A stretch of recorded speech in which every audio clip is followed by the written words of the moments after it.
Now, if you've been following the GPU market announcements recently, you would have seen that there's been a massive push for increased amounts of VRAM on lower end graphics cards. What am I talking about? Recent announcements from NVIDIA with the 3060 having 12GB of VRAM, and also from the likes of AMD from their lower end cards such as 6700 XT rumoured to be having around 12GB of, or if not 16GB of VRAM as well. So let's talk about this current push towards increasing VRAM limits on lower end cards and why I think it's a load of nonsense and a load of marketing garble and rubbish. So let's jump straight into today's video and discuss the overuse of VRAM on low-end graphics cards.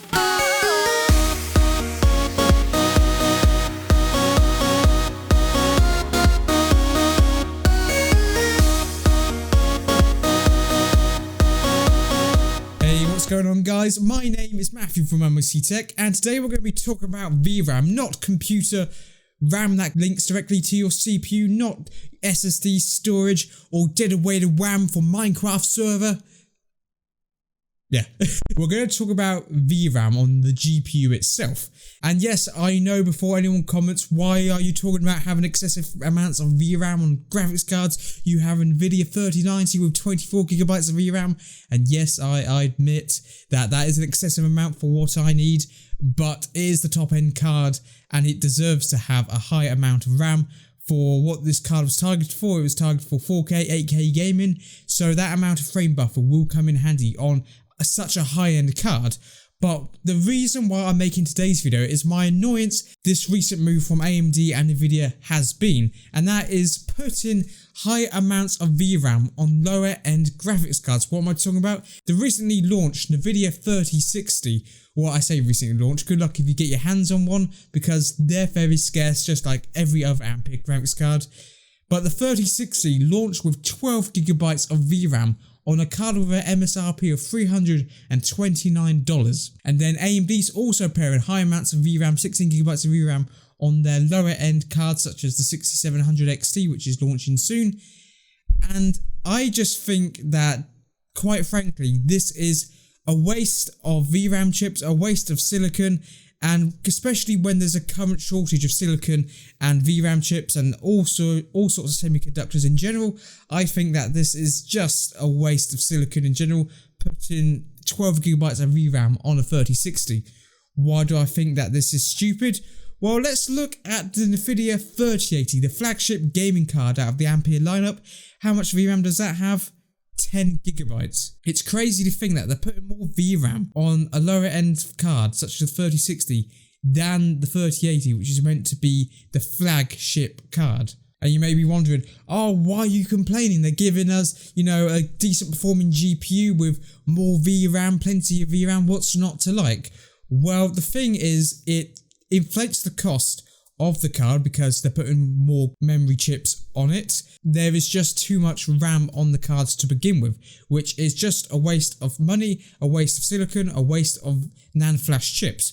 Why do I say this? Because the 3060 is a lower end card. It's designed for gaming around 1080p, 1440p at decent frames per second. That's the target for this type of graphics card. It's not like the 3080 or the 3090, which are targeted for higher resolutions. So these higher end cards require a high amount of VRAM because as they are loading in much larger texture files for higher resolutions, so therefore they can actually take advantage of having an increased amount of VRAM due to the increased resolution they're expected to be running at, and also the increased texture sizes and also assets that are expected to run on higher resolution games.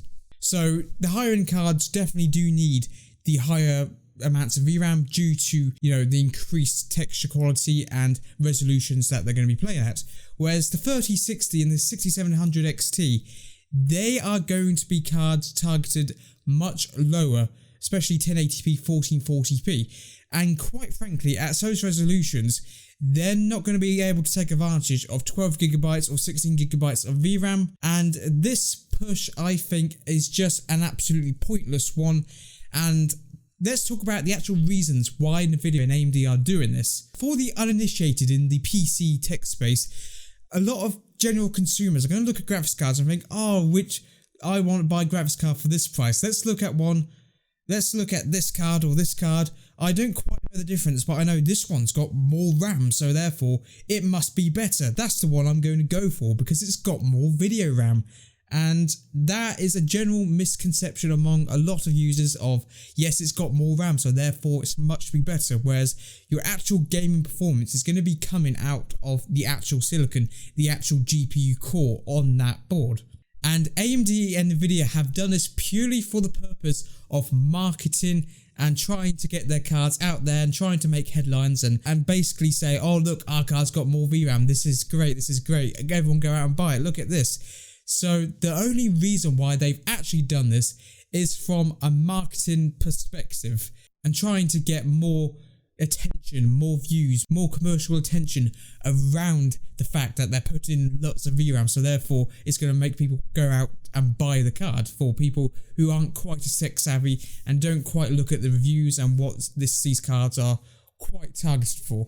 So if you're someone who's able to get hold of an Ampere graphics card, at the moment, good luck with that. You know, current global GPU shortage, it's going to be a tough time to get a card anyway. But if I was able to buy a card at any card at MSRP, I would choose the 3060 Ti because of that stronger core. And yes, it has less VRAM, but game performance is better due to maybe having less VRAM, but also having that stronger core performance, which is for a gaming graphics card, which is what this card is targeted for, the average consumer. You want something that's going to deliver better core performance than strictly higher amounts of VRAM, which your card's never going to be able to take advantage of unless you're doing some crazy productivity where you're going to have to do lots of After Effects work that requires lots of assets to be loaded into VRAM.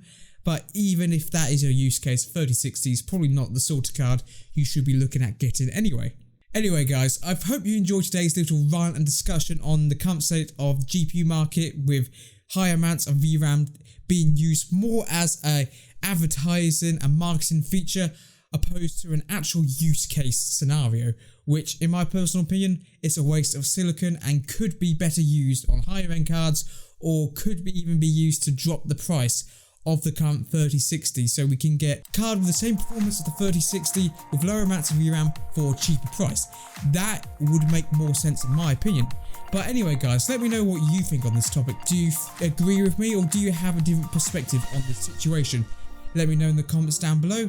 Anyway guys, I've been Matt from MLC Tech. I'm going to get on now Sphere. Hope you enjoyed today's video. Subscribe if you want to see more content like this in the future. And I will see you in the next episode of MLC Tech. Goodbye.